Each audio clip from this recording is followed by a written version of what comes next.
To understand subnet masks, we must first understand what an IP address consists of. An IP is a 32-bit address divided into 4 parts, where each part consists of 8 bits. The IP also consists of what is called a network identifier and a host identifier. The network identifier specifies the main network number, and this number is always the same on every device throughout the network.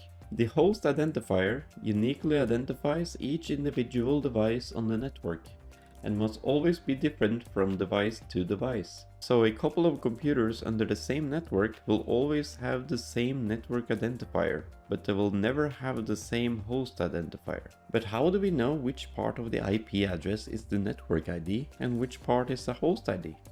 This is when the subnet mask comes in.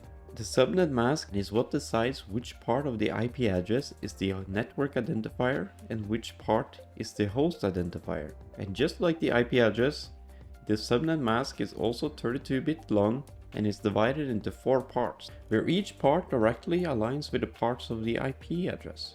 But it can only have 2 types of numbers, either 255 or 0.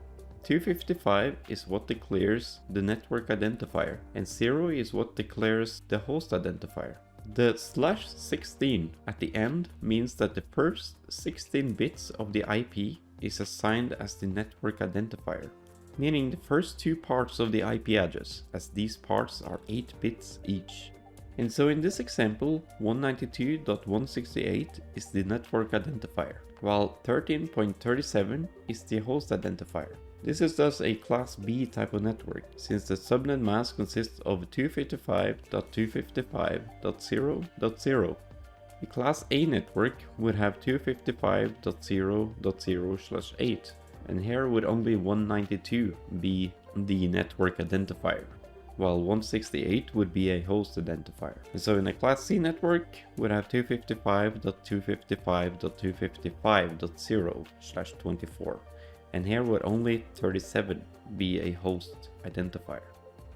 If you want to learn why subnet masks are so important, please see my video about subnets.